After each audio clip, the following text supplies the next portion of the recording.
Hi everyone, it's William here with the Grand Duke 1917 Diary series, and we have some new subscribers, so thank you and a very warm welcome to you. We are at the moment right in the middle of the long diary entry of 29th October 1917, and so our recap for the last section of that, it was more or less a juxtaposition, quite understandably, of hope and fear on Dmitri's part. On the one hand, the hope that the Bolsheviks will be so extreme, that now that they're in power, that there will be just across the board's rejection of Bolshevism. My little dog is coughing. He's very old and he has this very stubborn cough. So apologies for that. Hopefully, Crispin. Anyway, so that hope that this acceleration of horribleness caused by an extremism caused by the Bolshevik Revolution will actually be a good thing because it will cause things to swing in the other direction, versus the fear that even if the Bolsheviks are in place for a short time, I mean, Dmitri said 10 to 20 days, they will just lay everything to waste. And, there won't be a return to a stable government. Everything will just be destroyed in ruins, and it will take a generation or more. So, yeah, the hopes and the fears. He talks a little about Kerensky's status. Kerensky, in reality, had not been arrested and had not succeeded in leading a significant military movement, although he'd given it a try. So he had or would be slipping quietly out of the country, evading Bolshevik arrest. And then Dmitri finishes off by expressing his, of course, very acute and deeply felt anxiety on behalf of his family members who are there at ground zero, and also talking about the inner voice that's telling him everything will be all right, and that being his necessary buffer between himself, his mental equilibrium, and a nervous breakdown. Okay, so here we go. Now he's barking. Okay. Of course, now we must expect a horrible civil war, especially if there are now two governments in Russia, one maximalist and the other nationalist in Moscow. We are approaching the situation in Persia and will soon see the active intervention of the Allies in the internal affairs of Russia, which will be so weak that she will not be able to cope with her, or who will be so weak that she will not be able to cope with her own woes. Blank justify the words of Yusupov that a bloody struggle for power must begin. But what scares me is that our army is in such a horrible state of disintegration. There is very little hope for it. Yes, all kinds of thoughts are racing through my head. Naturally, in a bloody civil war, there's a great possibility for Russia to straighten herself out and emerge, albeit weak and awash in blood, a little better than she was before. I personally can easily dissect such abstract matters by comparing them to real physical examples. For example, this movement of the Bolsheviks can be compared to a long-standing abscessed boil that hurts terribly and swells with every passing day. It had to burst on its own. To open it artificially was not possible. Now it has burst and a lot of pus and blood is pouring out. Naturally, the septic blood is followed by a little healthy blood, and it quickly clots. The abscess disappears, and if the organism is healthy, despite the size of the abscess, the wound will pass after a few days, and the pain will pass almost immediately. It is significantly worse if there are several such abscesses, but that only rarely occurs, and they heal in the same way. Consequently, if events follow their course and nothing happens to shake them up, the boil of Bolshevism on the body of Russia will burst, and one can expect improvement. Although, of course, the scar will remain a long time, and the pain, though it lessens, will nonetheless still be there. All right, so the boil of Bolshevism. I'm not sure if you can call that poetic, but that's a great phrase that Dmitri has come up with. Anyway, let's start breaking this down. So, Civil War, the first topic. Now we must expect a horrible civil war. That was indeed the reality. The Civil War would start soon. It would go until 1922, when the Soviet Union was officially established. It would be very bloody. There would be atrocities committed on a horrible scale. And yeah, there are some excellent, excellent books if you want to dive into the thick of that and really get a feel for it in terms of fiction, novels by people who experienced it themselves. You have Dr. Zhivago by Boris Pasternak. You have And Quiet Flows the Dawn. What is his name? Sokolov? I can never remember. From the perspective of a Cossack. And the interesting thing is both the Cossack character in And Quiet Flows the Dawn and the main character, Dr. Zhivago, in the novel Dr. Zhivago, end up with going from side to side, and not necessarily voluntarily. You know, you might be nabbed by a group of partisans and end up fighting for them, whether you want to or not. And then the same thing happens, but with a different group of people. Okay, anyway, I shouldn't be going off on that. Yes, there would be a civil war. And yes, it would be extremely bloody, and that Dmitri can conceive of a civil war as being a good thing. That's an interesting question. That's one that I would love to have time to discuss. I wish I could have discussed it with him. I wish I could discuss it with all of you, looking at, for instance, at the United States, the American Civil War. Anyway, let us go on and talk about this idea of two governments, why he is convinced that there will be a civil war.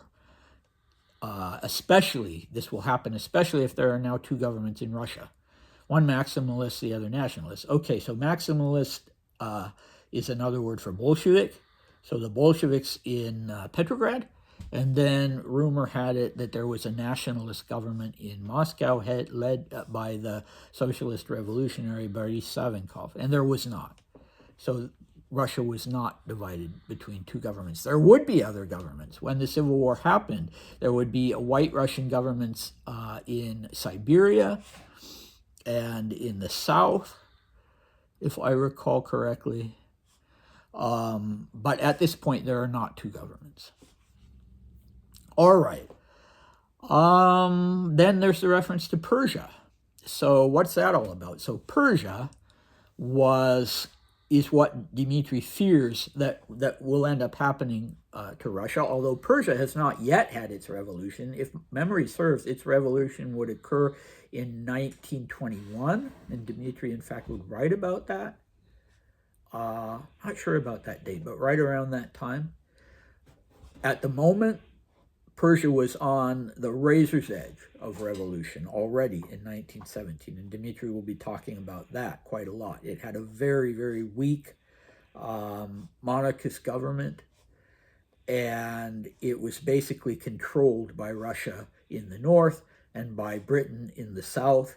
And so this is what Dmitri is fearing will happen to Russia, that it will basically have a weak government that's propped up by another power or powers, and that it will be divided up into zones.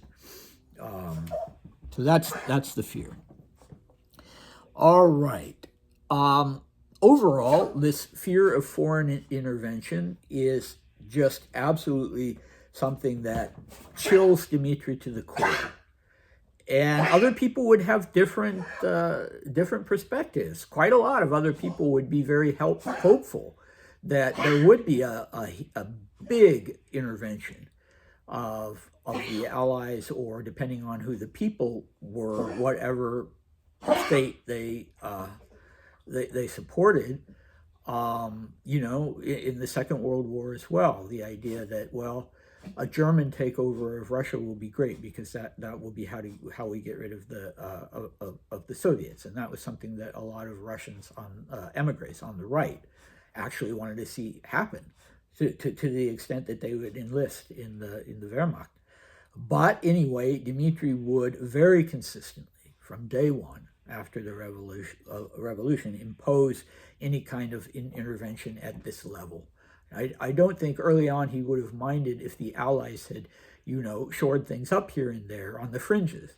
But he never, ever wanted to see the kind of intervention that would have ended up dividing Russia into sections, or else have a government that ruled only because it was propped up by a foreign power or foreign powers.